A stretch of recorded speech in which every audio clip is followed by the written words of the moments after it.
Okay, I think it's 5 o'clock now, and we seem to be on the chapter With the Devotees at Dakshineshwar, Part 1. If you're following along, it's page 235, and it is Tuesday, June 5th, 1883. Rakal and Hazra were staying with the master in the temple garden at Dakshineshwar. M too had been there since the previous Sunday. As it was a weekday, there were only a few devotees in the room. Generally, people gathered there in large numbers on Sundays or holidays. It was afternoon. Sri Ramakrishna was telling the devotees about his experiences with his during his God-intoxicated state. Master to M. Oh, what a state I passed through. At that time, I didn't eat my meals here.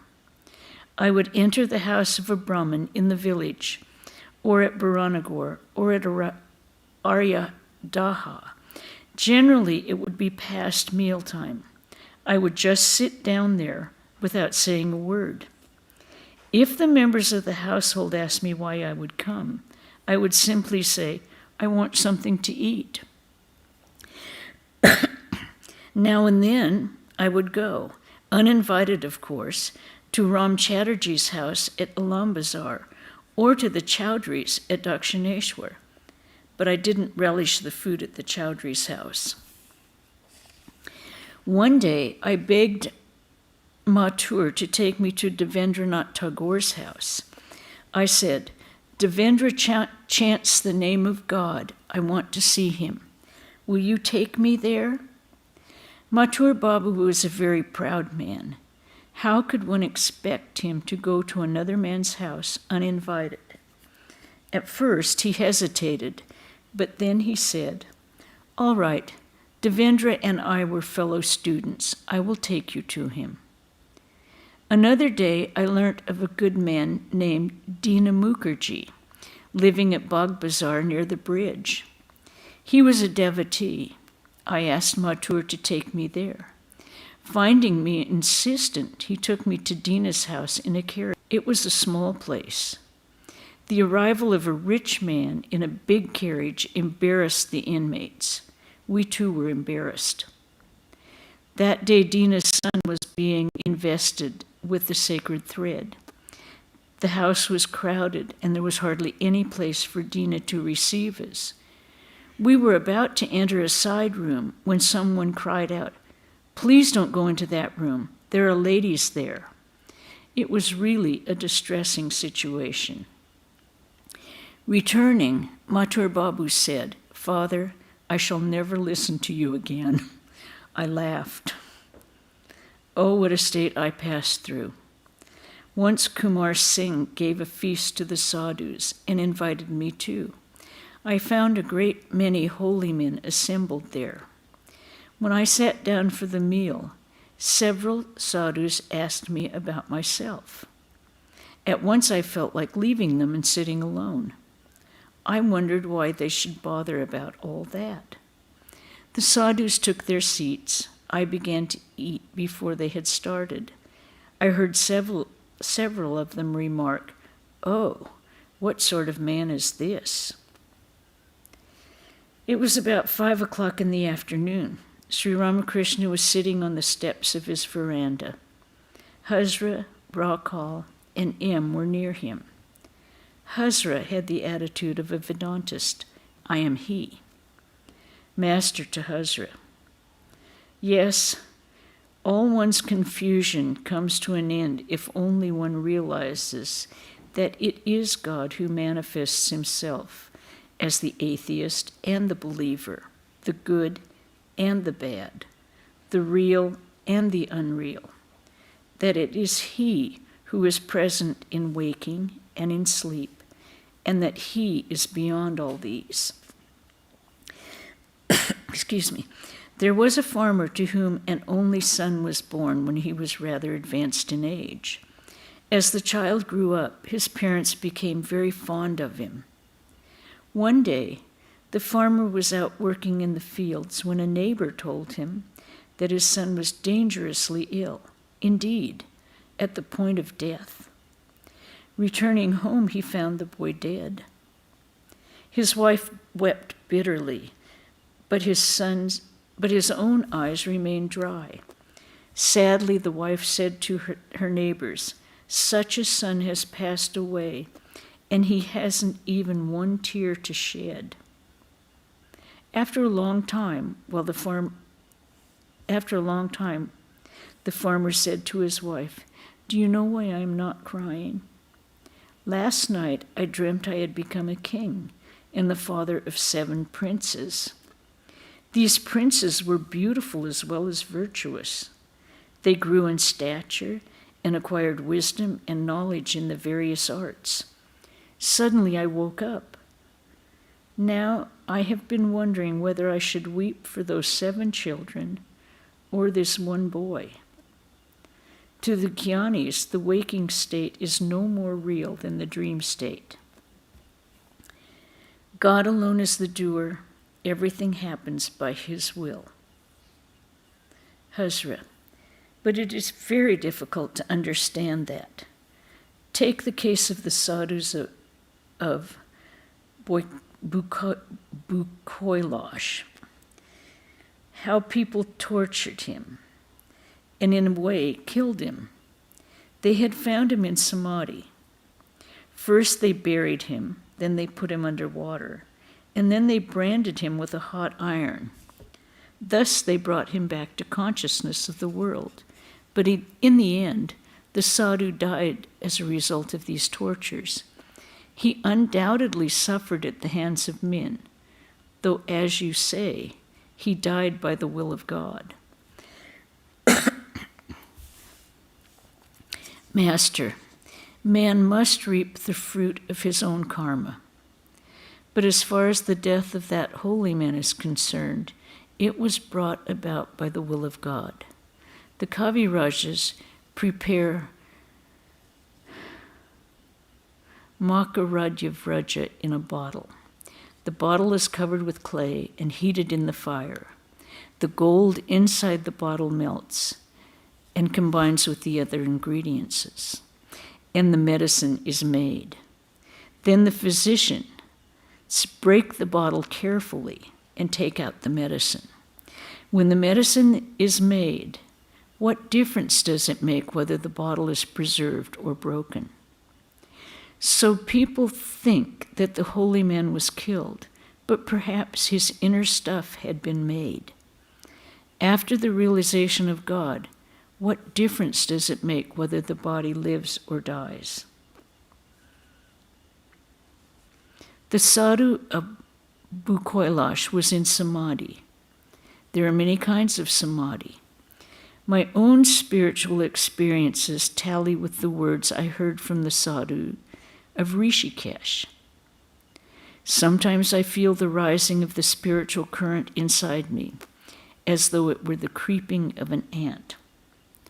Sometimes it feels like the movement of a monkey jumping from one branch to another. Again, sometimes it feels like a fish swimming in water. Only he who experiences it knows what it is like. In samadhi, one forgets the world. When the mind comes down a little, I say to the Divine Mother, "Mother, please cure me of this. I want to talk to people." None of the Ishvara Kodis can return to the plane of relative consciousness after attaining samadhi. None but the Ishvara Kodis, sorry. Some ordinary men attain samadhi through spiritual discipline, but they do not come back.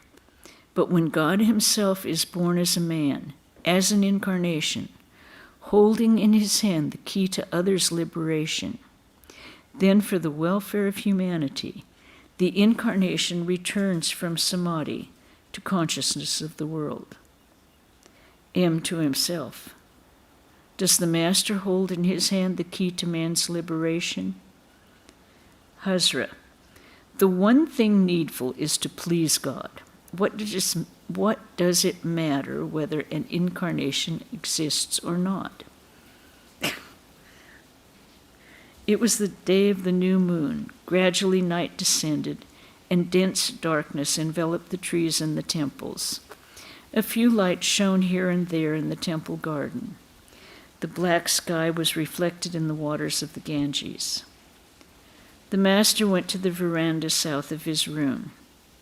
A spiritual mood was the natural state of his mind. The dark night of the new moon, associated with the black complexion of Kali, the Divine Mother, intensified his spiritual exaltation. Now and then he repeated Om and the name of Kali. He lay down on a mat and whispered to M. Master, yes, God can be seen. X has had a vision of God, but don't tell anyone about it. Tell me, which do you like better, God with form or the formless reality? M. Sir, nowadays I like to think of God without form, but I am also beginning to understand that it is God alone who manifests himself through different forms. Master, will you take me in a carriage someday to Mati Seal's garden house in Bulgaria? When you throw puffed rice into the lake there, the fish come to the surface and eat it. I feel so happy to see them sport in the water. That will awaken your spiritual consciousness too. You will feel as if the fish of the human soul were playing in the ocean of Satchidananda. In the same manner, I go into an ecstatic mood when I stand in a big meadow. I feel like a fish released from a bowl into a lake. Spiritual discipline is necessary in order to see God. I had to pass through very severe discipline. How many austerities I practiced under the bell tree. I would lie down under it crying to the Divine Mother. O Mother, reveal thyself to me.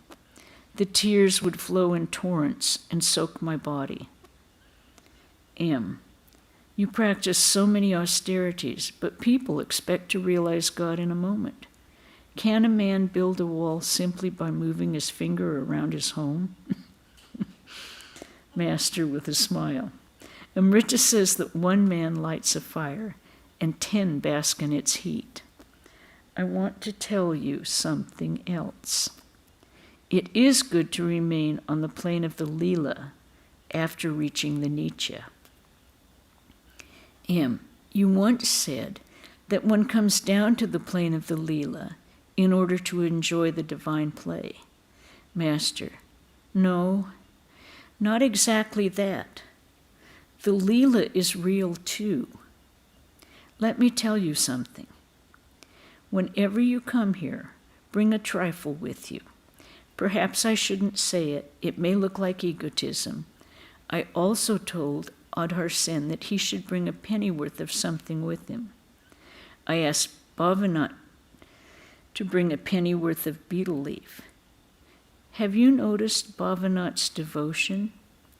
Narendra and he seem like man and woman. He is devoted to Narendra. Bring Narendra here with you in a carriage, and also bring some sweets with you. It will do you good. Knowledge and love, both are paths leading to God. Those who follow the path of love have to observe a little more outer purity. But the violation of this by a man following the path of knowledge cannot injure him. It is destroyed in the fire of knowledge. Even a banana tree is burnt up when it is thrown into a roaring fire. The jnanis follow the path of discrimination. Sometimes it happens that discriminating between the real and the unreal, a man loses his faith in the existence of God. But a devotee who sincerely yearns for God does not give up his meditation even though he is invaded by atheistic ideas. A man whose father and grandfather have been farmers continues his farming even though he doesn't get any crop in a year of drought. Lying on the mat and resting his head on a pillow, Sri Ramakrishna continued the conversation. He said to M, "My legs are aching. Please stroke them gently." Thus, out of his infinite compassion, the Master allowed his disciple to render him personal service. June 8, 1883. It was a summer day. The evening service in the Kali temple was over. Sri Ramakrishna stood before the image of the Divine Mother and waved the fan a few minutes. Ram, Kedar Chatterjee, and Tarak arrived from Calcutta with flowers and sweets. Kedar was about 50 years old.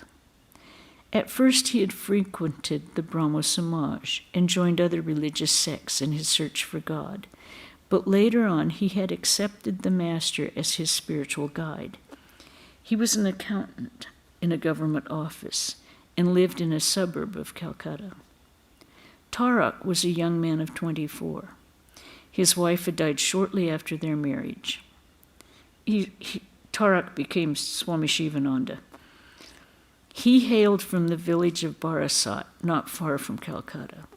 His father, a highly spiritual soul, had visited Sri Ramakrishna many times. Tarak often went to Ram's house and used to go to Dakshineshwar in the company of Ram and Nitya Gopal. He worked in a business firm, but his attitude toward the world was one of utter indifference. As Sri Ramakrishna came out of the temple, he saw Ram, Kedar, M, Tarak, and other devotees standing outside. He showed his affection for Tarak by touching his chin. He was very happy to see him. Returning to his room, the Master sat on the floor in an ecstatic mood, with his legs stretched before him. Ram and Kedar decorated his feet with flowers and garlands. The Master was in samadhi. Kedar believed in certain queer practices of a religious sect to which he had once belonged. He held the Master's big toe in his hand, believing that in this way the Master's spiritual power would be transmitted to him. As Sri Ramakrishna regained partial consciousness, he said, "Mother, what can he do to me by holding my toe?" Kedar sat humbly with folded hands. Still in an ecstatic mood, the Master said to Kedar, "Your mind is still attracted by lust and greed. What is the use of saying you don't care for it? Go forward. Beyond the forest of sandalwood, there are many more things. Mines of silver, gold, diamonds, and other precious stones. Having a glimpse of spirituality, don't think you have attained everything." The Master was again in an ecstatic mood. He said to the Divine Mother, "Mother, take him away." At these words, Kedar's throat dried up. In a frightened tone, he said to Ram, "What is the Master saying?" At the sight of Rakal, Sri Ramakrishna was again overpowered with a spiritual mood. He said to his beloved disciple, "I have been here many days. When did you come?" Was the Master hinting that he was an incarnation of God, and Rakal his divine companion, a member of the inner circle of devotees? Sunday, June 10th, 1883. The Master was sitting in his room with Rakal, M, Latu, Kishori, Ramlal, Hazra, and other devotees. It was about 10 o'clock in the morning. Describing his early life, Sri Ramakrishna said to them, "During my younger days, the men and women of Kamarpukur were equally fond of me. They loved to hear me sing. I could imitate the people's gestures and conversation, and I used to entertain them that way. The women would put aside things for me to eat. No one distrusted me. Everybody took me in as one of the family. But I was like a happy pigeon. I used to frequent only happy families. I would run away from a place where I saw misery and suffering. 1 or 2 young boys of the village were my close friends. I was very intimate with some of them, but now they are totally immersed in worldliness. A few of them visit me here now and then and say, "Goodness, he seems to be just the same as he was in the village school." While he was at school, arithmetic would throw me into confusion, but I could paint very well and could also model small images of the deities. I loved to visit the free eating places maintained for holy men and the poor, and would watch them for hours. I loved to hear the reading of sacred books such as the Ramayana and the Bhagavata. If the readers had any affectations, I could easily imitate them and would entertain others with my mimicry. I understood the behavior of women very well and imitated their words and intonations. I could easily recognize immoral women. Immoral widows part their hair in the middle and perform their toilet with great care. They have very little modesty. The way they sit is so different. But let's not talk of worldly things anymore. The master asked Ramlal to sing. Ramlal sang, "Who is this terrible woman, dark as the sky at midnight? Who is this woman dancing over the field of battle, like a blue lotus that floats on a crimson sea of blood? Who is she, clad alone in the infinite for a garment, rolling her 3 great eyes in frenzy and savage fury? Under the weight of her tread, the earth itself is trembling.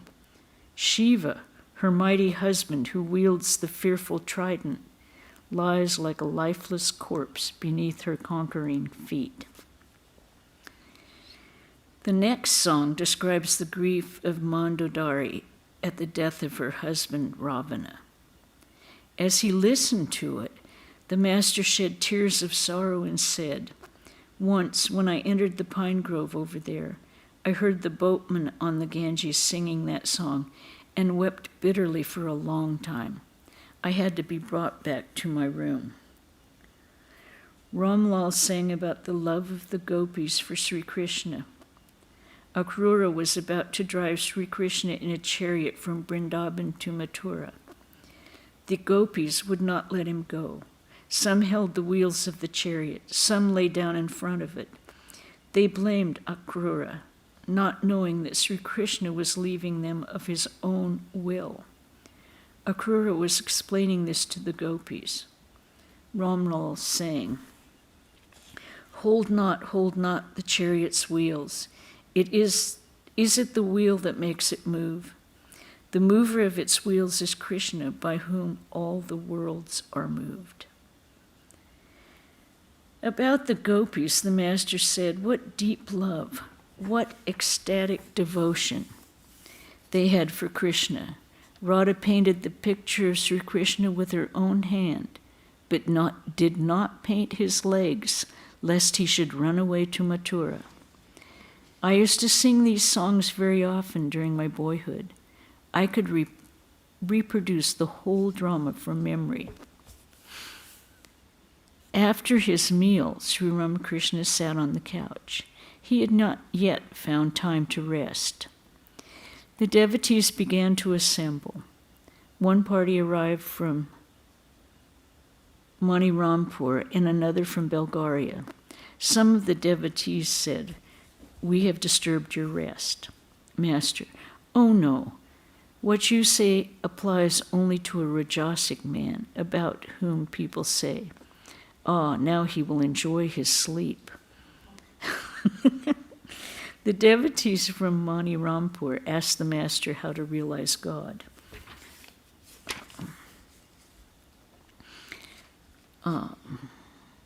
Master, you must practice spiritual discipline a little. It will not do simply to say that milk contains butter. You must let the milk set into curd and then churn it. Only then can you get butter from it. Spiritual aspirants must go into solitude now and then. After acquiring love of God in solitude, they may live in the world.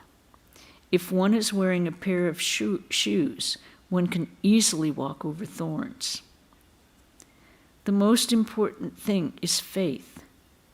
As is a man's meditation, so is his feeling of love. As is a man's feeling of love, so is his gain, and faith is the root of all. If one has faith, one has nothing to fear. Devotee, sir, is it necessary to have a guru? Master, yes, many need a guru, but a man must have faith in the guru's words. He succeeds in spiritual life by looking on his guru as God himself. Therefore, the Vaishnavas speak of Guru, Krishna, and Vaishnava. One should constantly repeat the name of God. The name of God is highly effective in the Kali Yuga. The practice of yoga is not possible in this age, for the life of a man depends on food. Clap your hands while repeating God's name, and the birds of your sin will fly away. One should always seek the company of holy men. The nearer you approach the Ganges, the cooler the breeze will feel.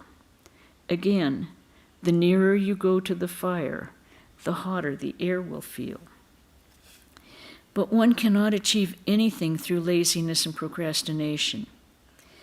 People who desire worldly enjoyment say about spiritual progress, well, it will all happen in time. We shall realize God sometime or other. I said to Keshav Sen, when a father sees that his son has become restless for his inheritance, he gives him the share of property even time. A mother keeps on cooking while the baby is in bed sucking its toy, but when it throws the toy away and cries for her, she puts down the rice pot and takes the baby in her arms and nurses it. I said all this to Keshav. It is said that in the Kali Yuga, if a man can weep for God one day and one night, he sees him.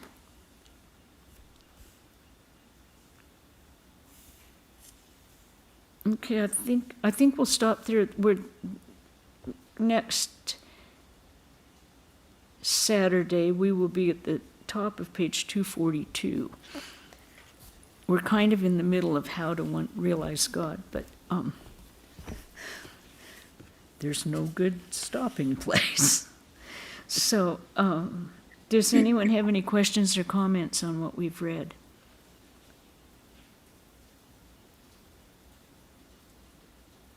Okay. Then we will talk about what is happening. Sunday, December 11th at 11 a.m., Swami Arupeshananda, that's tomorrow, Swami Arupeshananda will be giving a talk, and it will be in Mother's Service. Wednesday, December 14th at 5 p.m., we'll read Swami Subodhananda. Thursday, December 15th, is Holy Mother's Puja. 11 o'clock in the temple is the puja, 12:45 in the pavilion, the homa, fire, then prasad lunch. And this will be in person, on Zoom, and on YouTube. But I hope as many of you that can come, do come. Then Saturday the 17th, we will have the Gospel of Sri Ramakrishna at 5 p.m. again. Christmas Eve Vespers. I'm sorry? Christmas Eve carols. Oh, yeah, I haven't gotten to December 24th. Trying to get Okay. Brajapan is just reminding me, we're having sing-along carols on Christmas Eve at 6:30, right after Vespers, and everyone is invited to come sing along. You can be masked or unmasked on your preference. Okay. Then we'll end with a chant. Om Shanti Shanti Shanti. Hari Om Tat Sat Sri Ramakrishna Arpanamastu.